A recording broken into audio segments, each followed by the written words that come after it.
ناظرین، اس وقت میں بہت ہی اہم بات آپ کو بتانے جا رہا ہوں، غور سے سنیے گا اور اپنے دوستوں میں شیئر بھی ضرور کیجئے گا۔ شاہ رخ خان کے فرزند آرین خان کو ڈرگس کے معاملے میں گرفتار کیا گیا ہے، وہ بات آپ کے علم میں ہے۔ اس وقت میں جو گفتگو کرنے جا رہا ہوں وہ یہ ہے کہ اگر تم کسی کی برائی چاہو گے تو تمہارا بھی برا ہوگا ہی۔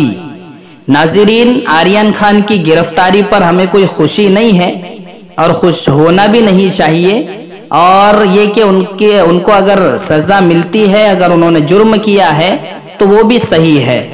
لیکن بات یہاں یہ ہے کہ آپ نے شاہ رخ خان کا ایڈ دیکھا ہوگا جو وہ بولو زبان کیسری کے نام سے چلا رہے ہیں، گٹکا ویمل کھانے کی ترغیب دے رہے ہیں، اور ایڈ کا پیسہ لے کر نوجوان نسل کو، جو ان کے فینس ہیں، جو ان کے فالوورز ہیں، جو ان کے چاہنے والے ہیں، ان کو بار بار ابھار رہے ہیں کہ ویمل کھانا بہت اچھی بات ہے۔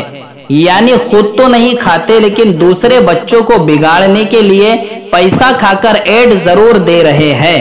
تو ظاہر سی بات ہے، جب آپ دوسروں کے گھروں کو اجاڑ رہے ہو کسی بھی ذریعے سے، تو ظاہر سی بات ہے کہ آپ کا بھی گھر اجڑنے والا ہے۔ اس لیے میں یہ گزارش کرنا چاہتا ہوں کہ دوسروں کا برا مت کرو پیسوں کے لیے، تاکہ آپ کے ساتھ بھی برا نہ ہو۔